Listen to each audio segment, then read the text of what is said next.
It's the weekend and you have financial questions that need answering.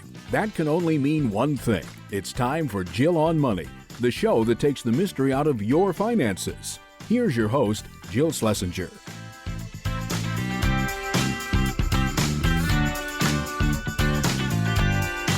Welcome to the Jill on Money Show. This is the program that takes the mystery out of your financial life, but only if you tell us what is going on in your financial life.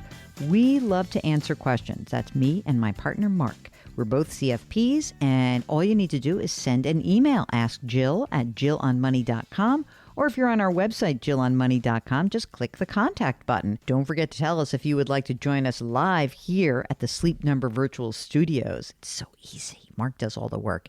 Anyway, that's what Andrew did. He's on the line from Chicago. Hey, Andrew, how can we help you out today? Hey, Jill, it's great to talk to you. I had a few questions. You want me to start my questions, or should I give you some background info on me first? Let's do background first. Okay, so I'm married. I have two kids. My wife's a teacher. Do you want me to go into my financial information right away? Or? See, I like that you're like, let's get this going efficiently. Okay, how old are your kids? They're young, so they're in second grade and kindergarten. Okay. Your wife is a teacher. How much does your wife earn? She earns about $60,000. I earn about $110,000. You own a home or do you rent? So we own a home and we own a rental home. Okay. Primary residence is worth how much? Like $660,000. Mortgage? There's a mortgage. It was a 15-year mortgage we took out last year. There's about $450,000 left. What's the mortgage interest rate, please? 3.125. Nice. Okay. Rental property, I heard you just say. How much is that rental property worth? That's probably closer to $450,000. No mortgage on that. And how about income? We collect about $3,000 a month. Okay. And you're going to keep that? That's like running smoothly, or, do you feel good about that? Yeah, we're going to keep it for at least the next 5-6 years. Okay, great. How old are you guys? I'm 36. My wife is slightly younger than that. Tell us what's on your mind. What are the questions that you have? A little while ago, I inherited kind of a larger IRA from my father when he passed away. Prior to that, my wife and I were really good savers. We've saved a lot. And so I was wondering if I could save less is kind of my first question. Like, is it okay since I have this Wait a second. How big is the IRA? Let's tell you, I'm all into like having fun, especially if something just gets plopped in your lap. But how much is in the inherited IRA? It's almost $1 million. When did you inherit it? Prior to 2020, so I have my lifetime to take out the funds. Fantastic. That you knew exactly where I was going with that, right? I mean, $1 million is good money, but it's not everything. So what else have you done in savings to see whether or not you can have a little more fun? So right now we have about $50,000 in emergency funds, which is probably about 6 months worth of emergency funds. We have $225,000 in pre-tax accounts. We've got $165,000 in Roth accounts, which we still contribute to. We've got $300,000 in a brokerage account, and then we've got like another $140,000 in 529s. Wow, this is good. Do you think your kids are going to be the kind of kids who go to private universities, or who knows? It's a million years away, right? I have no idea. I mean, we live in Illinois, but I have dreams of them going to college in like California to like one of those big fancy schools. I love that. Yeah, are you still contributing to the 529? We contribute enough to max out our state deduction. Yeah, I don't know if you need that much more in there. I mean, you got young kids and that money's going to grow. Have you done have you run the numbers actually?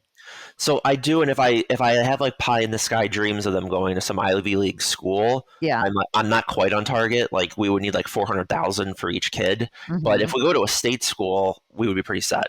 You mean you need $400,000 in today's dollars, or by the time they are? By the time that they would be in college. Yeah, but you got 140 now, and it's going to grow, and these they're so young. I'm sorry, it would be 400 per kid, so it'd be 800 total. Oh, I got you. Okay, Mark wants us to pause and for me to say out loud, let's wait here, Andrew. $800,000 for 2 private school educations. Did you go to a fancy private school? No, I went to a state school. See, you turned out okay. Scrum Master extraordinaire.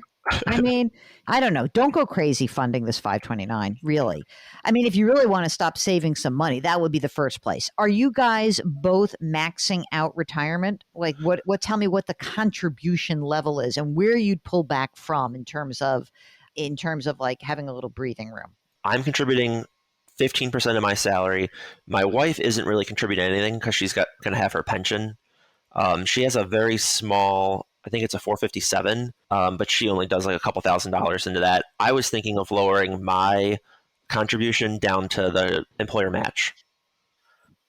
Mark wants to know what, if you're going to take a breather and lighten up on the savings, what exactly would you do? Would you go to Disney constantly? Is that what the number one game plan is? I would love to go to Disney constantly, but no, we would use the money probably to do things like put a new deck on our house, like re-insulate our attic, like not super fun stuff, just stuff that's been on our to-do list for a while. Okay, wait a second. How much money do you have to do to get your house in shape that you want it to be in? I have no idea. We haven't really looked at how much it would cost to do the deck. Like I said, we're savers, so we're constantly have all these home projects to do, but we're just like, well, we can't afford it, even though we probably could. That's totally dumb. I mean, that's silly. That's completely silly, really. I mean, well, that's why I'm calling you. All right, you're killing yourself for nothing. Like, why are you saving if you can't make your house the place that you want to be in?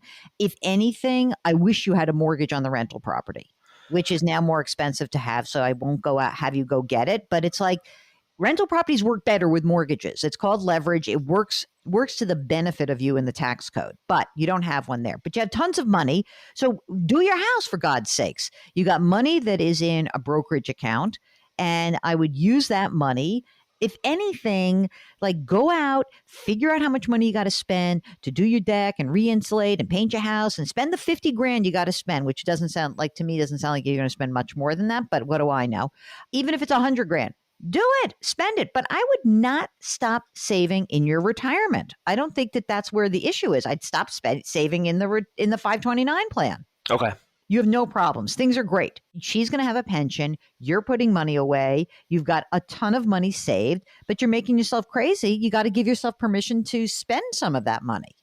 Okay. I have one other question for you. Talk to me. The inherited IRA is relatively large, and if I let it keep growing and just take out the minimum amounts, we're talking about huge RMDs. Is it smart to take out a little bit more money now than what the RMD is so that I don't have like a $200,000 RMD when I'm 60? Yes, absolutely. And you can take a little bit more money and you want to manage it based on your tax bracket, right? So, if you're making $170,000 right now, you're in the 24% tax bracket. You're probably actually in the 22%. But if you can start taking money out of that and pay your 24% tax and use that money, maybe you want to use that money. Maybe you take some of the money. Here's like a nice emotional crutch that you could use that would work so beautifully. The money I'm taking out of my inherited IRA, what I'm going to do is I'm going to pay the tax on it, and I can throw some of that in the 529 plan, because wouldn't it Grandpa love it to know that he was somewhere not with us, but helping to fund college. Paying the tax at the 24% bracket makes a ton of sense for you guys. So I'd like to get some of that money out, and it'll free that up, and you'll now have money that has already been taxed, which is great. Okay, if you want to know about what's going on in your financial life and need some help, just send us a note. It's askjill@jillonmoney.com. Or how about this? During the break, hop onto the website, jillonmoney.com, and all you need to do is check out all the great content. And if a question arises, click the contact button. We'll do the rest. Okay, Jill on Money. We'll be right back.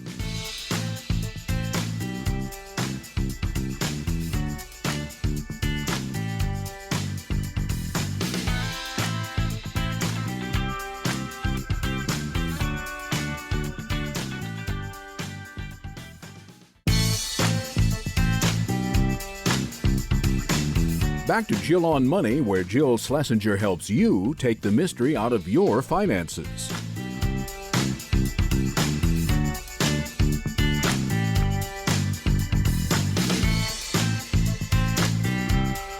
You're back. It's Jill on Money, and we are here to try to help you navigate your financial world. And that world can be pretty big, could be pretty small, but we're here to help. And what I encourage you to do is send us your questions. Ask Jill at jillonmoney.com. And for a lot of you, maybe you're wondering about financial advice in general. We've gotten a lot of questions about that. And that's why I'd like to remind you that this program is sponsored by Facet Wealth. Now, Facet Wealth, kind of an interesting company. I almost consider it about like a hybrid, meaning that they provide financial advice to everyone. They don't have these big physical offices, but they provide flat fee, conflict-free planning.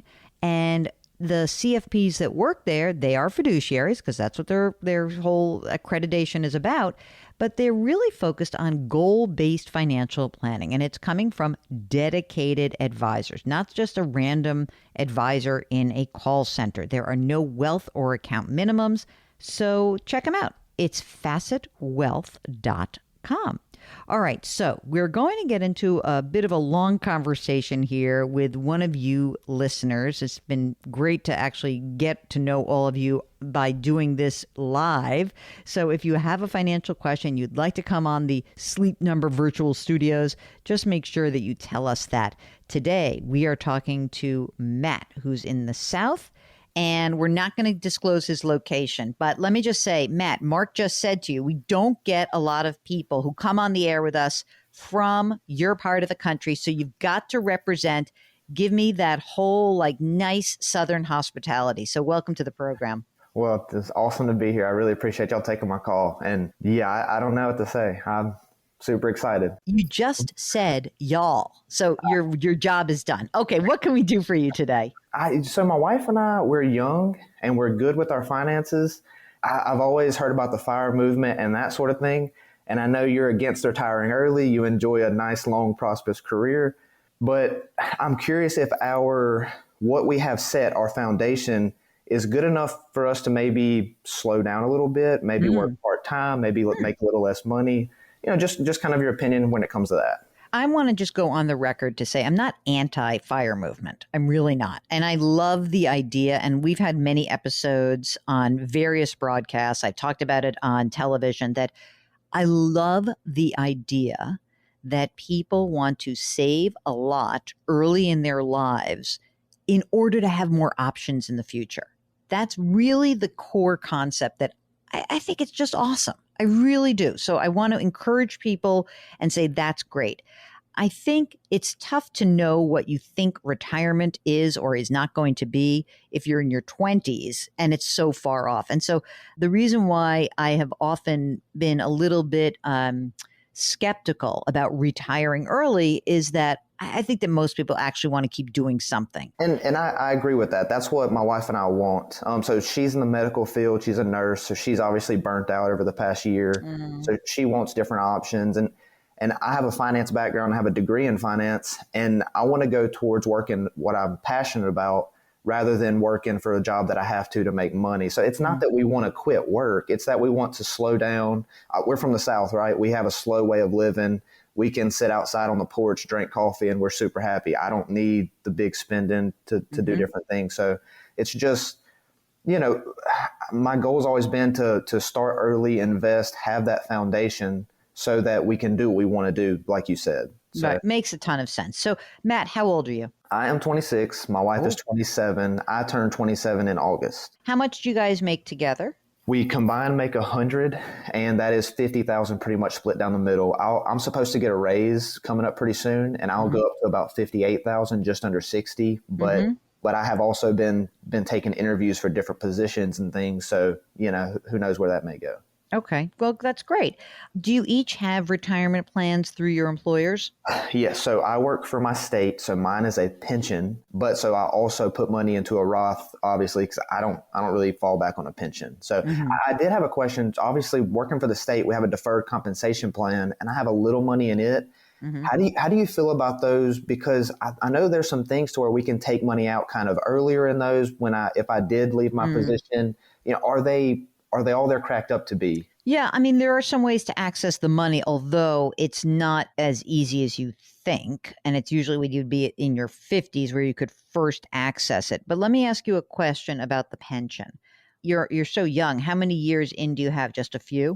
I'm 3 years in, and you have to be 8 years to be vested. So my money obviously is good. It's my money, but I'm not vested until year 8. Is it possible that you stay in the pension system when you get a new job, or are you thinking about leaving the state? So I've looked for different state positions, and I'm okay with that idea. The one problem that gets me with the state is I work really hard. I do what I'm supposed to do. I can't get raises. It's just based off of time. So I'm going to get a raise based off of my 3-year mark, not based off of, oh, you worked so hard, you did so well. So, it's kind of tough. I'm in between a rock and a hard place. Good, comfortable job, but I don't have the ability to just, make a lot more income. And if you were to look for a new job, would your background take you into the private sector where you'd be able to, like when you said you're interviewing for another job, and that would be in the private sector? Yeah, yes, ma'am. I've retired. Sorry about the ma'am. I don't know if you like that or not, but I totally don't. But I love that you said it because it just rolls right off. So I'm fine with it. Whatever you need to be, I'm just going to listen here. So 110 would be a private sector job, right? Yeah, I think so. I mean, It's really just, it depends. If I use my degree and I use my background, I can get a raise. But I've been looking more towards the personal finance route, and that's going to be a downgrade because I don't have the experience in that field. So, oh, you mean you're looking to take a job where you would drop back and actually become like a certified financial planner and give financial advice? Well, that's the goal, right? That's what I want to get to. But I still, I need to take the test, do everything. And I've had interviews for like insurance jobs, and I don't want to sell insurance. I just don't. I had an internship going up through college for a big company, and they rubbed me the wrong way. It was basically just, give us all your family information. We're going to try to sell them insurance, blah, blah. I hated it. And I'm not a salesman, right? It's just not it's not my nature. What you do on a daily basis is what I'd like to go towards. But, but I don't have that experience yet. So I can't get paid for that, All right. Well, I might have an idea about how to get there, but let's keep going. So tell me right now, does your wife make a contribution into her plan? Like what, or does she? Yeah, so she does. She started, she has more of our net worth than I do because she started when she was 22, putting in 15% of her income into her 401k. Okay. So now she's dropped that down to 6% because we like our income and we're starting to invest in our Roth and our individual brokerage accounts. That way we can have money we can touch before 60. So, and does she get a match? She does. She gets 3%. It's 50% of the first 6%. So she does the 6% to get her match.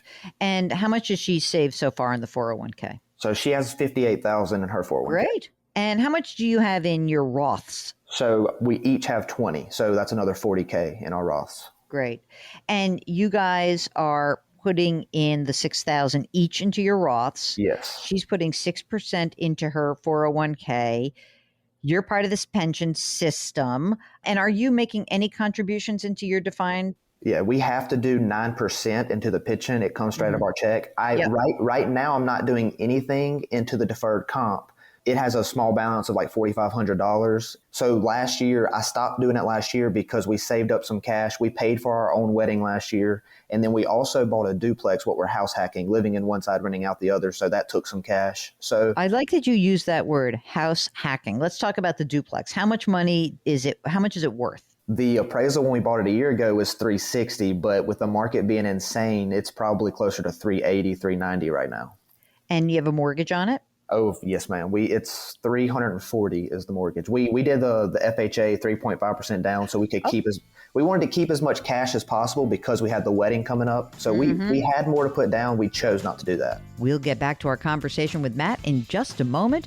If you would like to know whether you are on track, why don't you just send us an email? Ask Jill at JillOnMoney.com.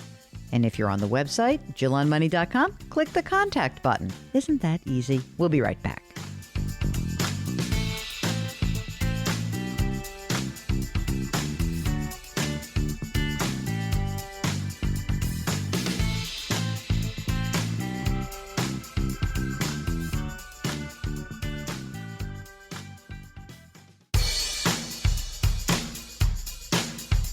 Do I invest here? Should I put my money there? Jill Schlesinger can help you. Back to Jill on Money.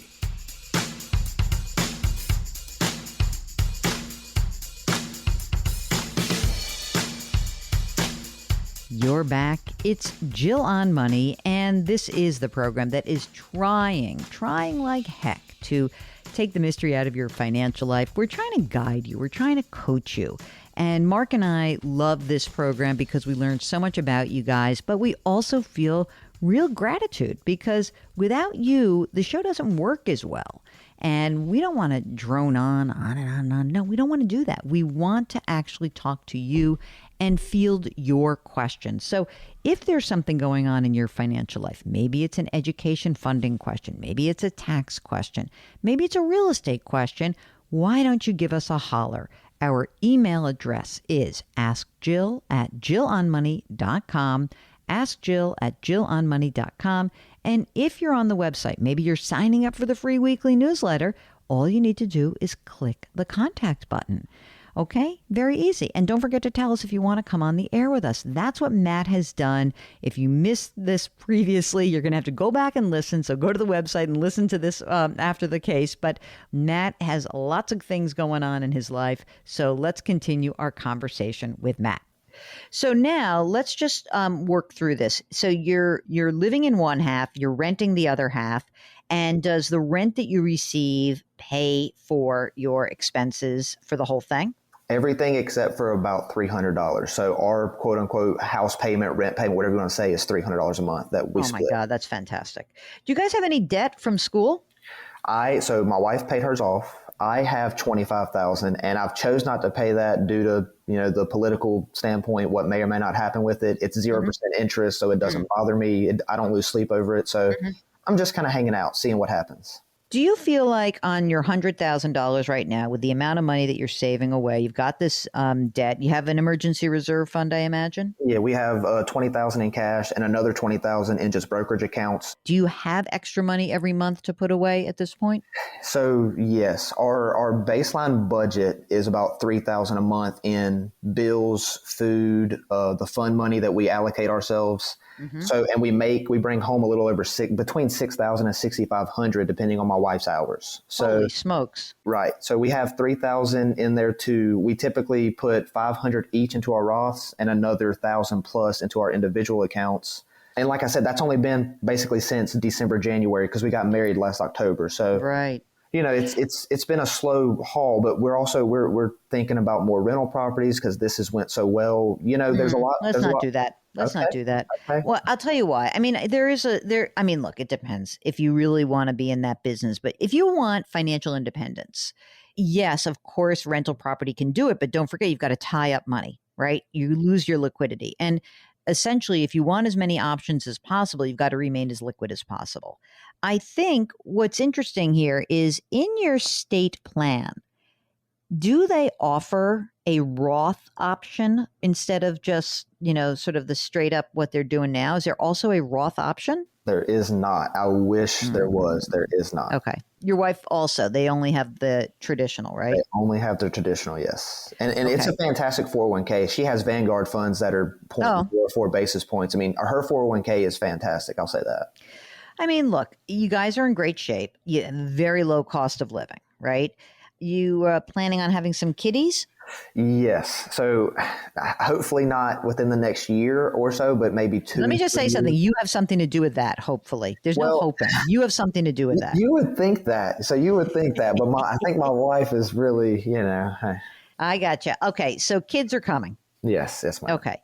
So if you were to have kids right now, let's say in the next few years, is there any idea that you would actually need to move to a different location or a different type of dwelling? Well, I grew up on family land in a small town, and my grandma owns all the land. Our goal, our plan is to buy a few acres of land of that, build a house, and then we will vacate the duplex, rent out both sides, and then live on family land. So then absolutely no extra, no purchases of anything in that, if that's the game plan. So I think you really do need to build up, as much as I think, it would be great if you had a Roth, you're going to need a slush fund of money in these brokerage accounts in order to execute your game plan for 2 reasons. One is that you really do need money so that you can, construction loans are hard to come by. You're not going to get FHA to do that. And you're probably going to start making a lot of money. So you might as well save up and do that. You want the liquidity for your financial independence. So far, the game plan looks good. The thing that's interesting to me is that this idea that you want to explore a different career.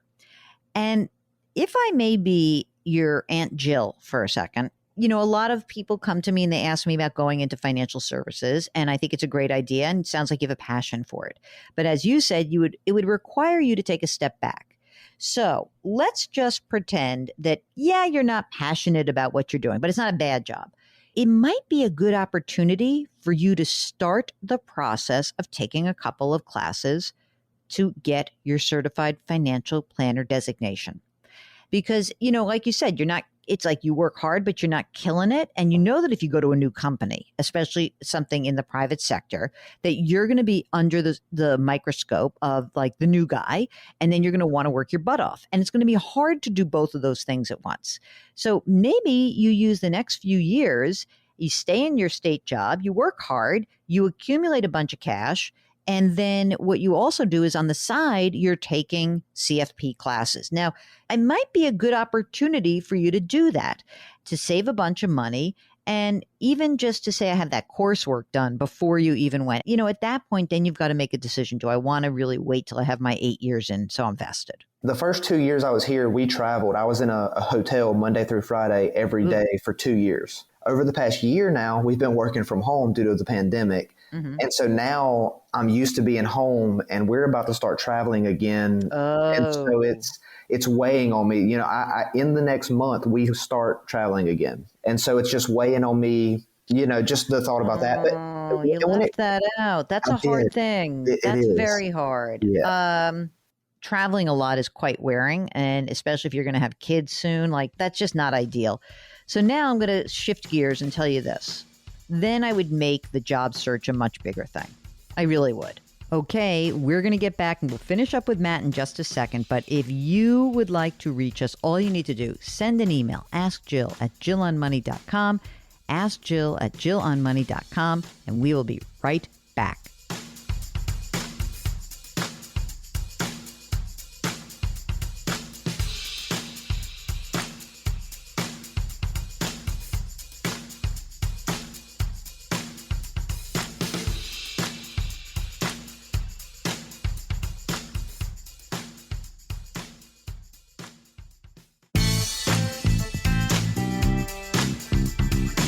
.401ks, IRAs, refinancing, she covers it all. Back to Jill on Money with Jill Schlesinger.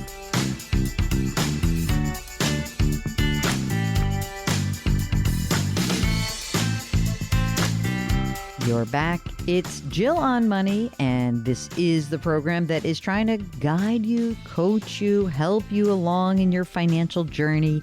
We do that. How? By answering financial questions. All you need to do is to send us an email, askjill@jillonmoney.com.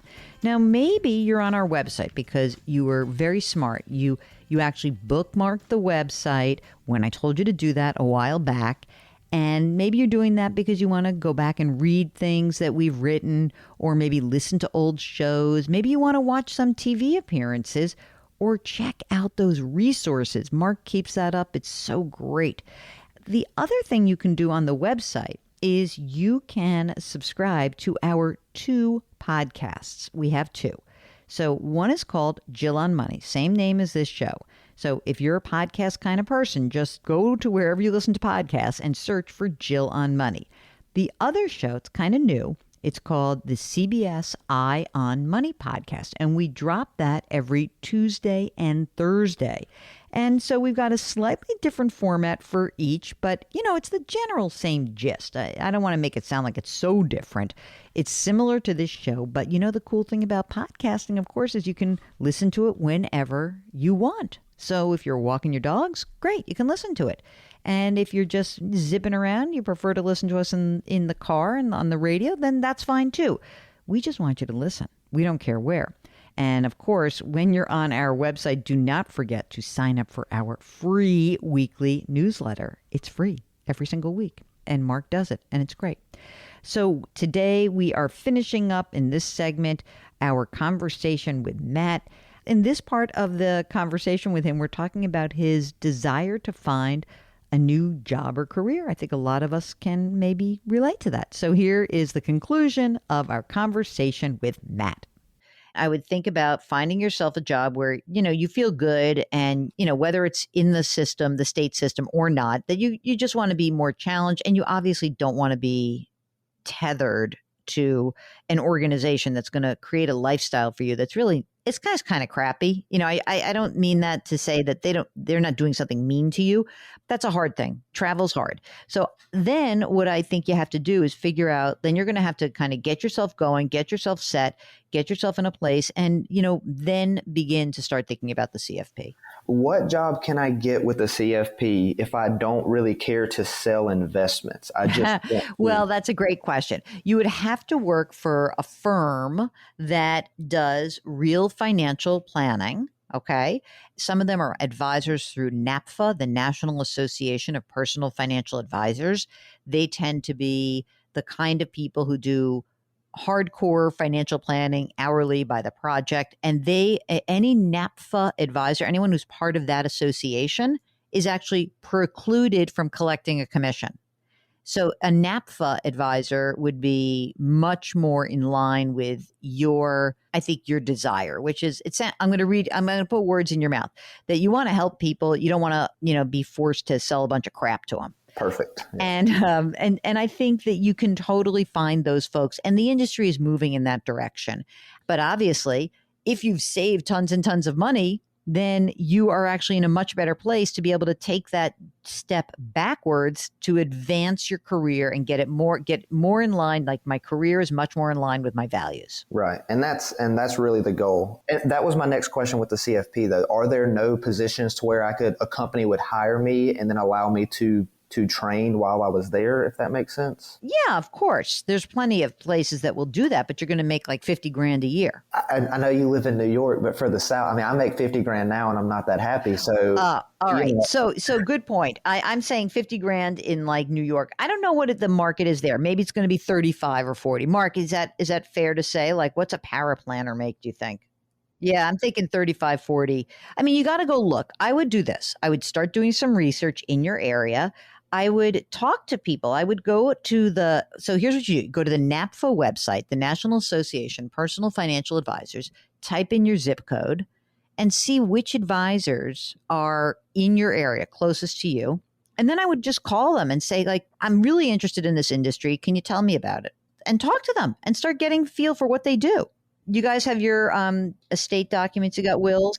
So we do not, and I'm actually kind of curious. We have life insurance. When we bought the duplex, we bought a life insurance term policies just so if one of us passed away, we could cover the debt and not have to worry about that. Good.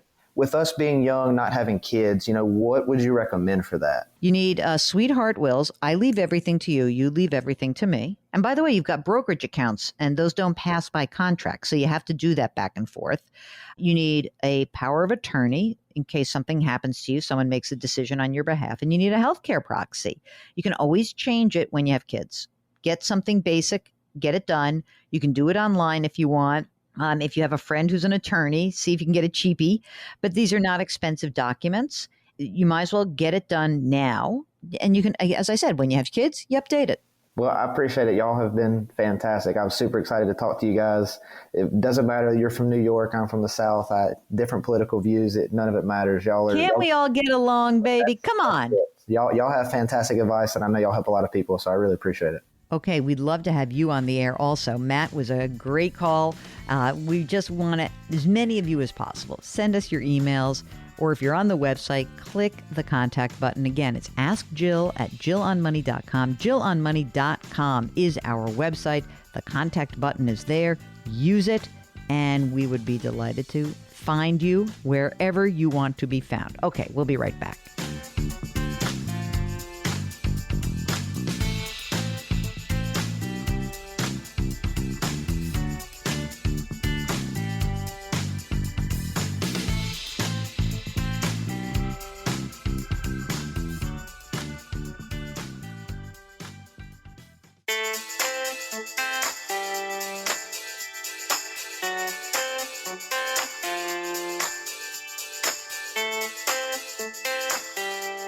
Welcome back. It's Jill on Money.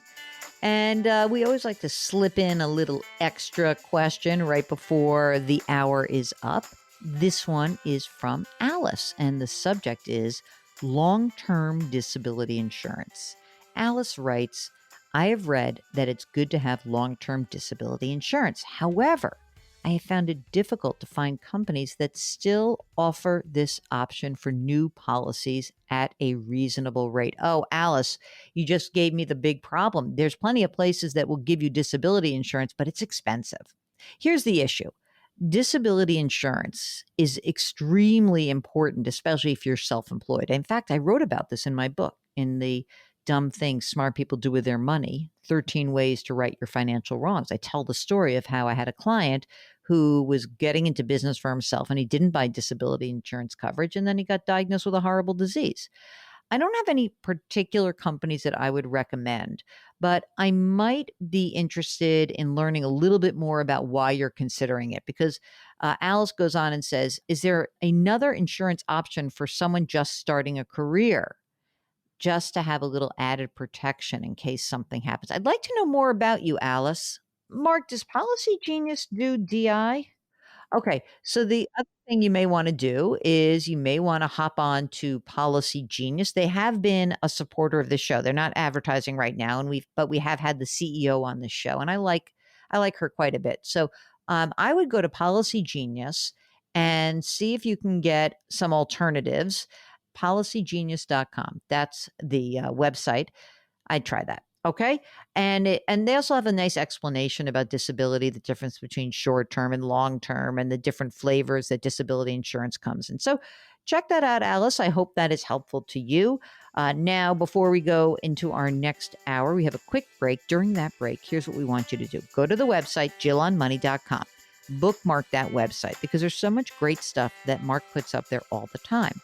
And then while you are there, subscribe to 2 podcasts, the Jill on Money podcast and the Eye on Money podcast. We've got a lot of instructions for you. We'll be right back. Don't worry, we'll get more to your questions. Ask Jill at JillOnMoney.com is the email address. We'll be right back.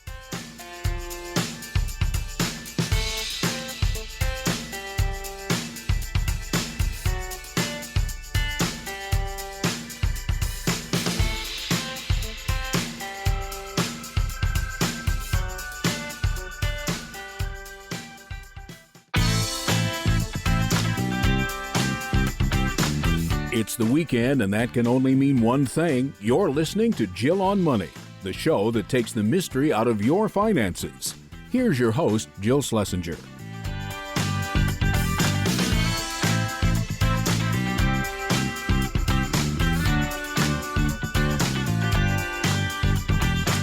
It's hour number 2 of the Jill on Money show, and we are delighted to have you.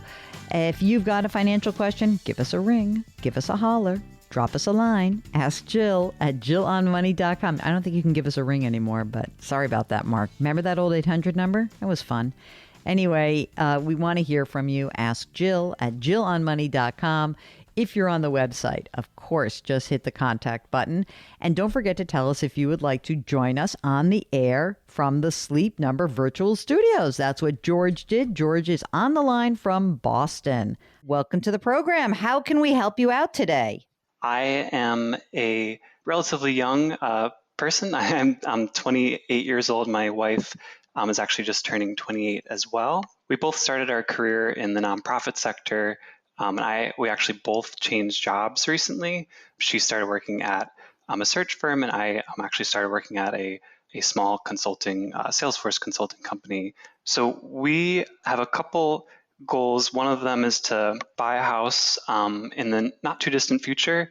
We're also looking to have a baby in the next few years, but wanted to ask about saving for retirement and asset allocation.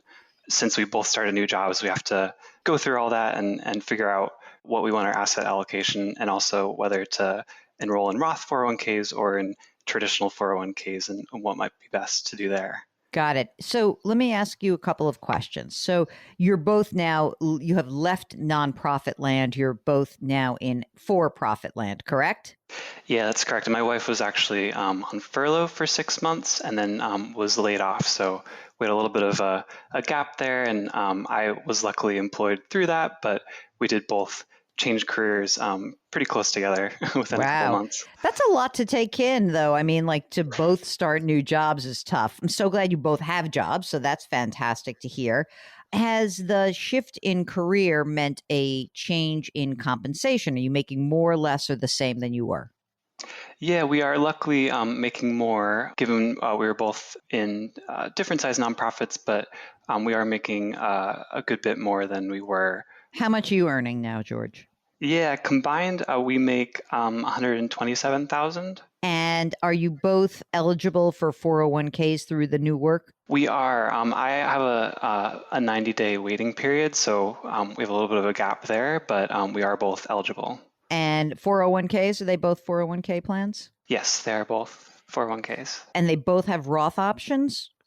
They do, yeah. They both have Roth Great. options. And matching as well, or not? Mine has a match, a 5% match. My wife actually has some profit sharing, so it's a little bit new for us coming from the nonprofit sector. So you're renting right now. How much do you pay in rent? We have a little bit of a funny situation there. During the pandemic, we had an opportunity to move from our small one bedroom into the house that my wife's grandparents used to live in that her parents were renting. So we are basically paying the property taxes, and we're paying about $900 a month, because of that situation. So so far, I like that rent. Is this a house that you would like to buy from the family and live in, or not? Yeah, initially we thought that might be the case, but the cost of living in the area that the house is, the value is probably too high for what we could afford. So we probably would look elsewhere. We're not quite sure how long we would be here, but we're kind of in a waiting period while this is an opportunity where we can pay pretty low rent, but it probably will get sold in a year or two, something like that. Okay, because that's like such a great deal. What about, let's go into some of the other particulars. Do you have some debt that's left over, maybe school debt or other debt that's outstanding? We are also very fortunate in that capacity. We neither of us have any debt coming in. So I love that. Yeah. Love it. Fantastic. Okay, now in looking at the old retirement plans, what did you do with those? Did you leave them where they were? Did you roll them over? What happened? My old retirement plan, which is traditional 401k, I did roll that over. It was with Fidelity, so I kept it in Fidelity. My wife's plan, she did not roll hers over yet, and I actually wish we would have rolled it over and maybe even converted to a Roth last year, because our income was a lot lower with her being furloughed and then laid off. But we missed the boat on that. But it is not currently rolled over. How much is in each of these accounts? I have just about 85,000, and hers is about 28,000. Do you guys have any other retirement accounts? Do you have Roth IRAs right now or not? We did start those a couple years ago. Mine has about 24,000 and hers has about 15,000. And are you putting in $6,000 a year? We just started a few years ago, but that is the plan, to max out as early as we can with the full 6,000 each. Okay. Once you start contributing to your 401k, what is your goal in terms of how much you're going to put in there?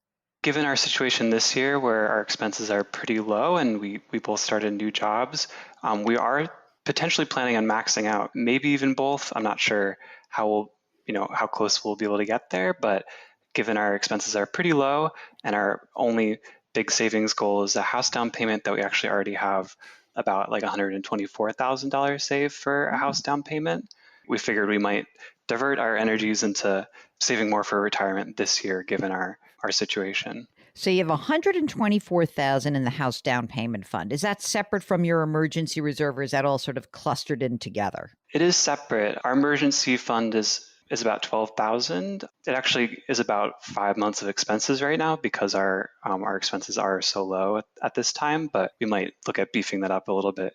How much must you spend on a home? Let's talk about that. Both our jobs that we did start might have the potential for remote work. We're kind of wondering, maybe a couple of years or even a year or two down the line, we might look a little outside of the Boston area, probably not going too far, but might help us be able to purchase a house by not Maybe you get to go to New staying too Hampshire close. where there's no state income tax, right? Yeah, that's something. It's actually not that far away. I know. It's like Southern New Hampshire. It's always so weird. I lived in New England for a while and I was like, what? There's, but I know that the property taxes there are killer. So sometimes you pay one way or the other. What are you thinking about in terms of the amount of money that you would spend on the house? So that house down payment fund, what does that represent? What's the house value that you think you could afford right now? I think our down payment fund is pretty close to what we would need to cover the 20% down payment and any other costs that come with the closing process. So like 550, 600,000 is like the amount that you would be spending? That's part of the conflict. I personally feel like it'd be pretty nerve-wracking to buy a house that expensive, which that's kind of the reality of the area. But I would ideally like to pay closer to 400, 450 max. But that would be hard to do in this area. All right, we'll get back to George in just a second. But before we do that, we got to do a little business. Maybe while we're doing that business, just send us your email and your question. Ask Jill at JillOnMoney.com. We'll be right back.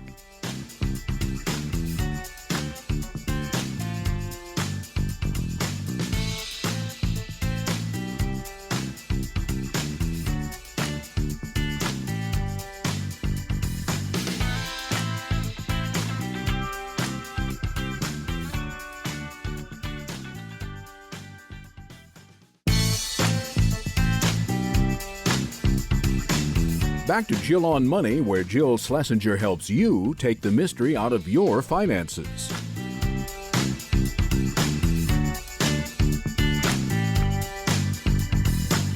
You're back. It's Jill on Money, the program that attempts to take the mystery out of your financial life. And we are having a conversation with one of you, one of our great listeners, George. Before we get back to George, I want to remind you that you can come on the air with us very easily. Send us your question at askjill@jillonmoney.com and say, I want to come on the air. And Mark does the rest. Isn't that great? So let's continue with George. He really needs some help prioritizing his goals. And I know that a lot of you can relate to that. Goal 1, buy a house. 4 to 450. You've got the down payment. That's fine. I mean, look, the only thing that I would say is, what do you think the house is worth that you're in, the family home right now? What's it worth? Oh, yeah. The area we're in is pretty close to Boston, and it has a pretty good school district. I think it would probably sell for, maybe over 800,000. So who owns this house right now? It's owned by my in-laws. Do you have a good relationship with your in-laws? Yeah, very good relationship. Are they rich? Tell me the truth. I'm just saying this. I'm going to ask this bluntly. I'll tell you why. Because I have this idea that, like, wouldn't it be cool if you could buy this house and, I mean, you could have it, but they could hold some paper for you, that you could make it work, right? That they'll get their 800 grand eventually, but that, it would be so cool if you could just stay there, but maybe you don't want to stay there. So if they're really rich, there are some ways that you may be able to do this, but if they really need the money, then no. I don't know exactly what the situation might be. My wife does have a brother, so I think that's part of the consideration. I'm not sure. My wife's parents, I think, they both retired recently, and I don't think they would need the money from this house, to be honest, but I think they do hope to kind of have that as be part of the assets that they pass down to both children. So I'm not sure how that might work. All right. You're very political and astute in this, because I wanted, I'm the bull. I'm like running through and being like, how can we own this house? Because it is a big house, though. Obviously, it's bigger than what you're talking about. But on the other hand, you're there. And so it would be neat if there was some way that we could figure it out. I'm just going to put this thought bubble in the back of your heads. OK, if parents who are just retired have a bunch of assets, one thing that your wife, and I wish you were on the line also, because I would say this to her, because you can't do it because you're the in-law and that's not a good conversation to have. But, if you guys really did want to stay in the house and it's a year from now and they're putting it on the market, and you might say, if there's a way for us to buy this house and do this transaction now, of course, we understand that like you'd want the money, but we would be willing to sort of say that's the asset we inherit and then brother can get some other asset. Do you know what I mean? Like that there would be a way to equalize this if that was something you really wanted to do. I just think in many respects, the family home situation could provide you with a nice entry ramp into the housing market without making yourselves crazy and moving far away. But on the other hand, it has to be that, the parents would say, okay, George and your wife, whatever her name is, I'm going to call her Jenny, we totally want to make this happen. And we're going to talk to a financial planner or an estate planner to figure out how to make sure that everything's equal because we don't want to screw your brother. So it's something to have in the back of your mind because you're going to be there for a year, maybe two, but maybe that's something to keep in mind as a conversation starter, especially if you find yourself thwarted in your efforts of trying to find the right kind of place for you guys. All right. And so the answer to your question about Roth versus traditional, I know that you guys are making more money now, but you're in the 22% tax bracket. So I would actually use a Roth. I think that's a better option for you right now. So let's make your new plan. I think you should both be using Roths. Don't worry about converting or anything. You'll just use the new Roths going forward, and you're going to start piling up the money pretty quickly. So now let's talk about your asset allocation. What do you got? Where do you lean in terms of your risk tolerance? We are pretty aggressive in terms of our allocation, especially in retirement accounts. Mm-hmm.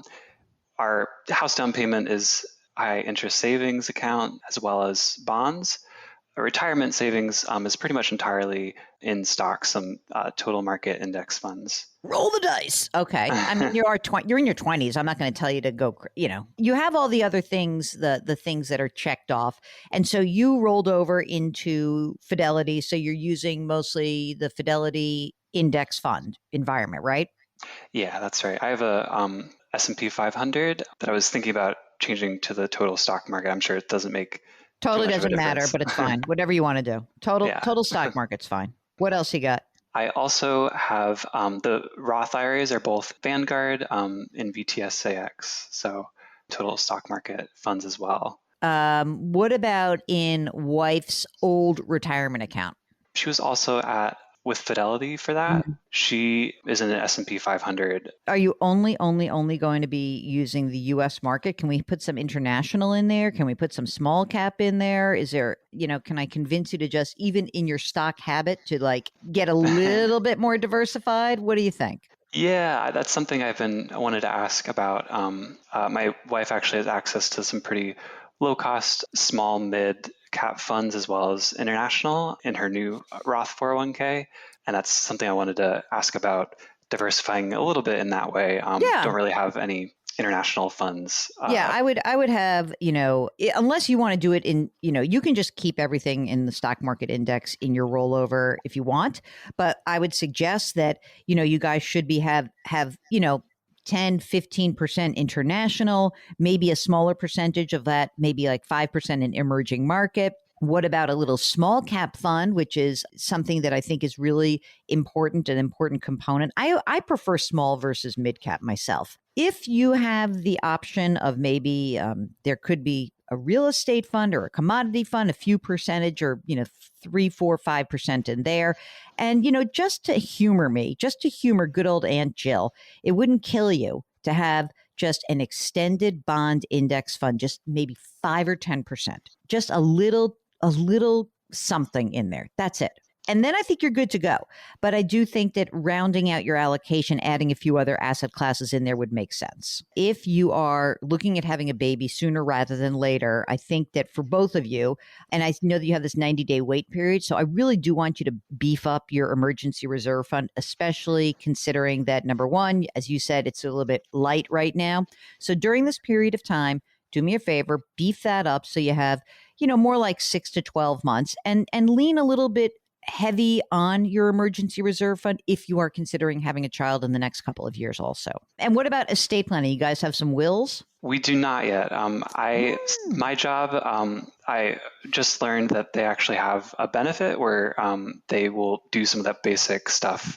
So that is on the top of my list as well as I start this new job. And all right, the allocation you're going to do today. The will stuff, do that tomorrow, but sign up, and all you're going to do is have what's called a sweetheart will. It means that I leave everything to you, sweetheart, and you leave everything to me.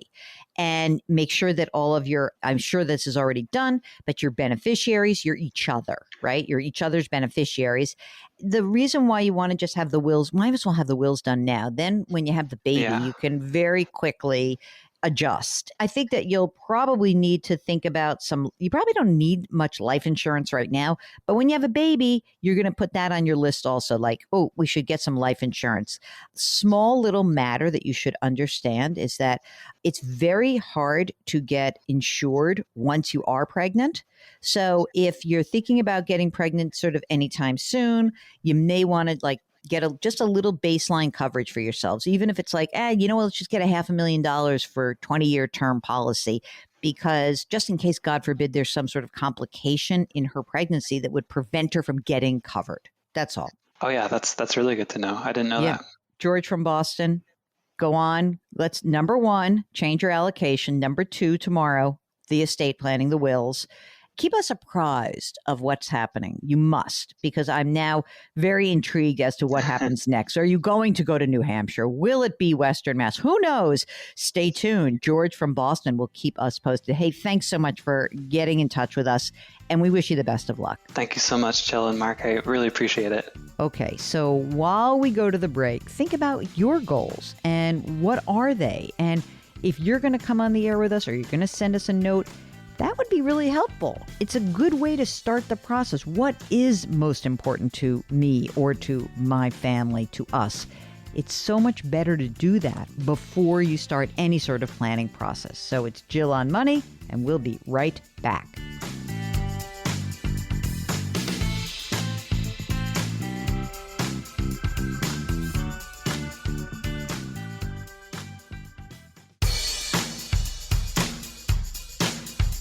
Do I invest here? Should I put my money there? Jill Schlesinger can help you. Back to Jill on Money.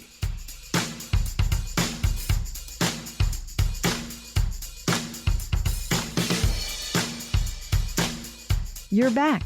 It's Jill on Money. And we have been fielding so many of your questions for so long, it's almost like I can anticipate them before they come and hit the inbox. But I know that a lot of folks have been really encouraged and I think feel the power of this democratization of the financial service industry, meaning that it's available to a lot more people. And I think that's something that's a great development. So if you're doing it on your own, if you're one of those folks who just loves to use index funds and you can crank, it's fantastic. That really is smart. But many of you who are doing that, you also are writing us and asking us larger financial planning questions. And it has been a long time since I've been able to say, oh, you're going to have to pay for a very expensive financial advisor. But now there are a lot more folks who are doing this by the hour. And you can find those folks at NAPFA.org, the National Association of Personal Financial Advisors. And you may also want to check out our sponsor, Facet Wealth. Facet Wealth does provide financial planning, but they do it in, I think, a really smart way. They're looking at your goals, and they then are going to hook you up with a dedicated certified financial planner. And remember, certified financial planners, they have to be fiduciaries. And that person is going to help you achieve the goals that you've outlined. They do it for a flat fee. And so it does tend to be a much lower conflict when you're thinking about how people have been in this industry and pushing product. That's not what this is about. So go check out Facet Wealth. FacetWealth.com is the website. Okay, so now let's go talk to Steve from Texas. He's ready to invest, but I hear he's feeling a little spooked. Hi, Steve. How can we help you out? I'm concerned about putting some more money in the market right now. We've saved some money. We were considering buying some rental property, but now I'm thinking about, because the market's been so good, putting it in there, but based on COVID restrictions being lifted and what may happen, trying to figure out what to do with that. And ideally, I'd like to, I'm 50, I'll be 51, and I'd like to try to retire at 60. Okay, let's see if you can do that. So let's start with some of the facts. So you're 50 now and you're working, and are you married or partnered or single? Married, and we both work for Fortune 500 companies. So good jobs. Okay, good, solid jobs. How old is your wife? She's 44. Okay, got it. Kids? 2 kids. One's a teenager and one is just a year old. Oh my. Is this a second marriage? Second marriage, yeah. See how I suss that out so easily? It's like, you guys are so transparent, you guys. All right. Teenager is living with you or not? Yeah. Okay. Tell me about how much money do you guys make, each of you? Combined, just a little bit over $300,000. Great. That's awesome. And are you both putting money into retirement accounts right now? Yep, we're maxing out 401ks. Okay. And did some money in IRAs and considering doing backdoor Rothing them. Oh, great. Okay. The 401k, your 401k, how much money's in there? $2.2 million. Wow. Yeah. That's a lot of moolah. I've saved, I maxed out as early as I could when I was young. So is that like the moment? Let's have a teachable moment. Hey, kids, I'm sure that you did not feel like you were making $1 bazillion. You've made good money for many years. Let's go back in time for a second, just as an instructive moment here. If you said when you were 22 years old, your first job, like how much were you making then? 22, about $20,000 a year. And so, right, I mean, inflation, obviously, we're talking about decades. And how much is your salary right now? $150. Okay. So, I mean, it's a good chunk of money, but it's not like bananas. You're not making $2 million a year. And you have been able, simply by starting early and being diligent and not going nuts, you were able to put this money away into your retirement account, and it's now worth $2.2 million. I mean, I don't know if there's anything better than, like, you've just made the advertisement for compounding interest. Yeah, it was as immediately I put in enough to get the company match, and then as soon as I could, I put in the maximum each year. And working for large companies, there's some stock incentives as well. So some of that came through those types of things. That's discretionary. Amazing. Fantastic. All right, how about this younger wife of yours? She's not that much younger. I'm only kidding you. How much does she have in her 401k? She has just about $1 million, just shy of that. Fantastic. Okay. Tell me about the IRA now. How much is in the IRAs? Combined, about $27,000. Okay, good. What about other stuff that you have that's invested? So let's start with the boring emergency reserve. $60,000 in CDs. Great. How about any non-retirement investment accounts? One big one, and that is about $470,000. What's in there? Stock of a few companies. And these are the companies, the stock that you've been awarded. And then also, did you just never sell it along the way? Never sold. Yeah. Yeah. So you have a big fat capital gain. At some point, yeah. All right. How about your house? Own it outright. How much is it worth? $675. And no mortgage. Any other assets that I should know about? 529Bs for the kids, about $140,000. Each or total? Total. And teenager is definitely heading to college? Yes. Okay, great. What else have I missed? What else is going on here? Do you have some secret stash of crypto that I don't know about? No, but we just have some cash that, since you don't pay for a mortgage, the money piles up. And so I've got about literally $400,000 liquid. And that's what we're talking about. Like, that's the, oh my God, should I put this to work? What should I do with it? Should I buy rental property? Like all that, right? Okay, we're going to continue to hold Steve's hand in just a second during the break. If you've got a financial question, do you want us to hold your hand? Just say, I will hold your hand, I promise. So will Mark. Send us an email, askjill@jillonmoney.com. Askjill@jillonmoney.com. If you're on the website, click the contact button and we'll get your note. We'll be right back.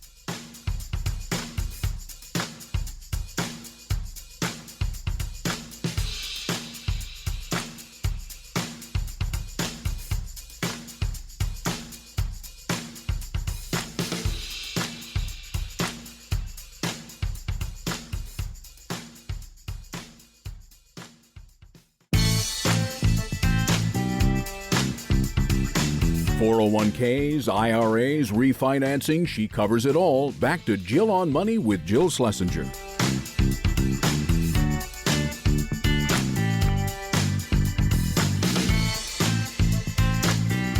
You're back. It's Jill on Money, and we are continuing our conversation with Steve. We're going to talk a little bit about rental property.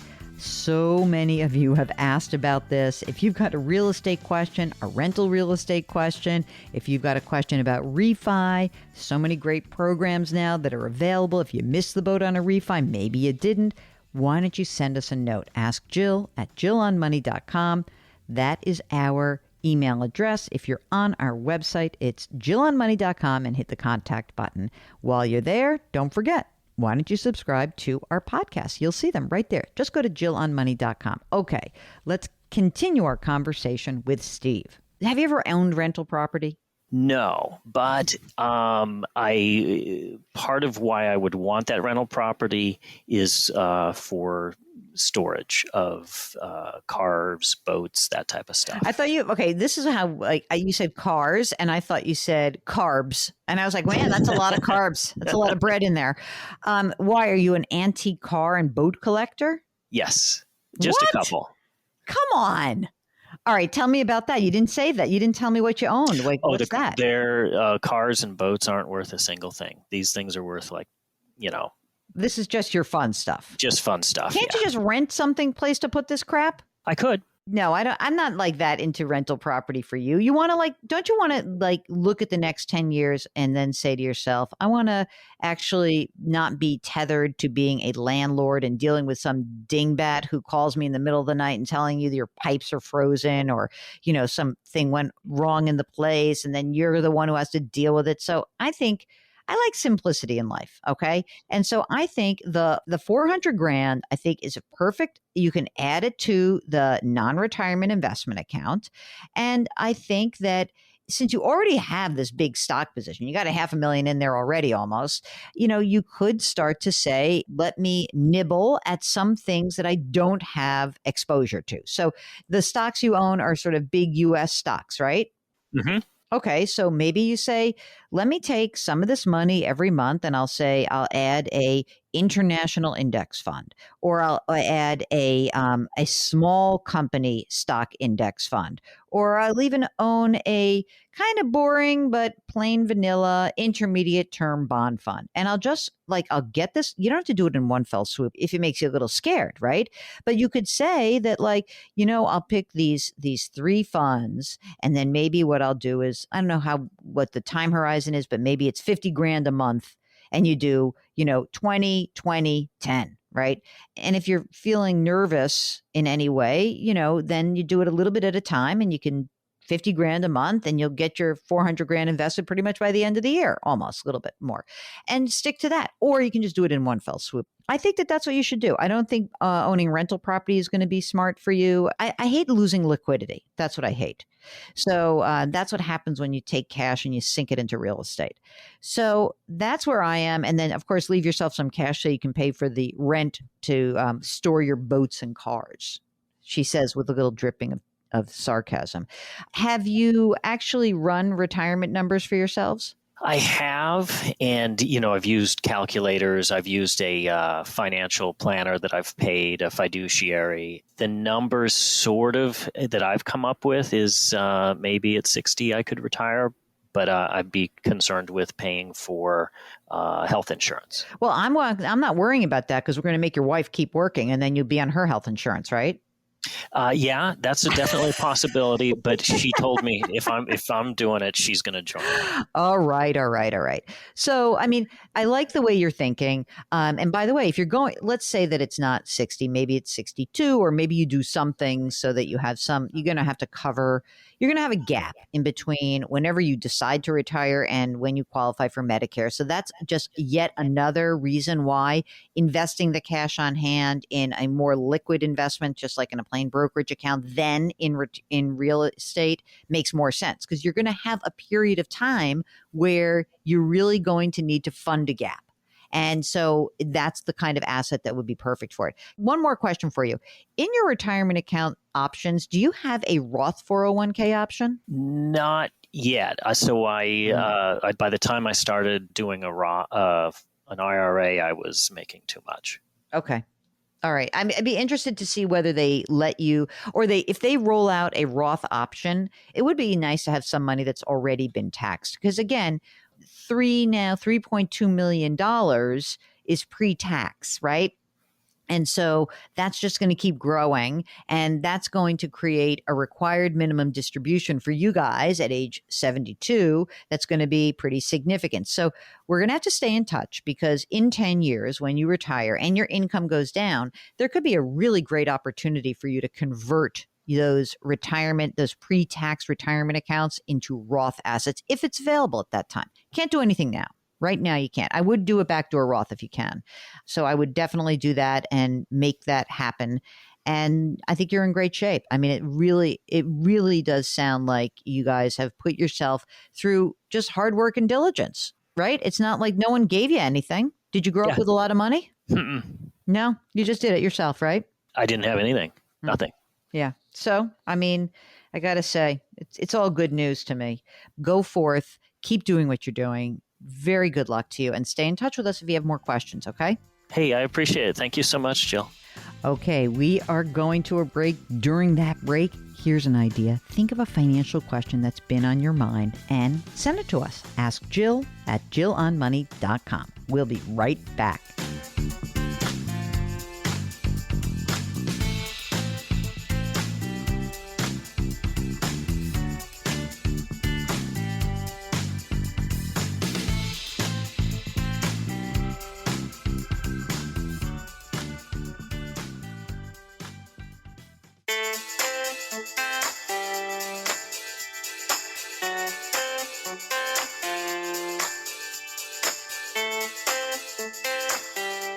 You're back. It's Jill on Money. Before we conclude the show, we'd like to slip in one more question from John, whose subject says, selling a property to my adult sons.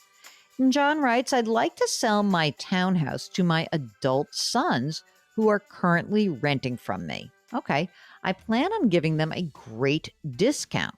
Because you're a nice dad. A friend in the mortgage field suggested that I put them on the deed first. They are 26 and 28 and both make about $60,000 a year. The price of the townhouse would be about $150,000 plus any expenses I would incur by selling to them. I currently owe $125,000. The value of the property is $220,000. Thanks, John. I don't know why your friend said you should put them on the deed first. I think that's a terrible idea. Are you going to hold the mortgage? Like, what's going to happen here?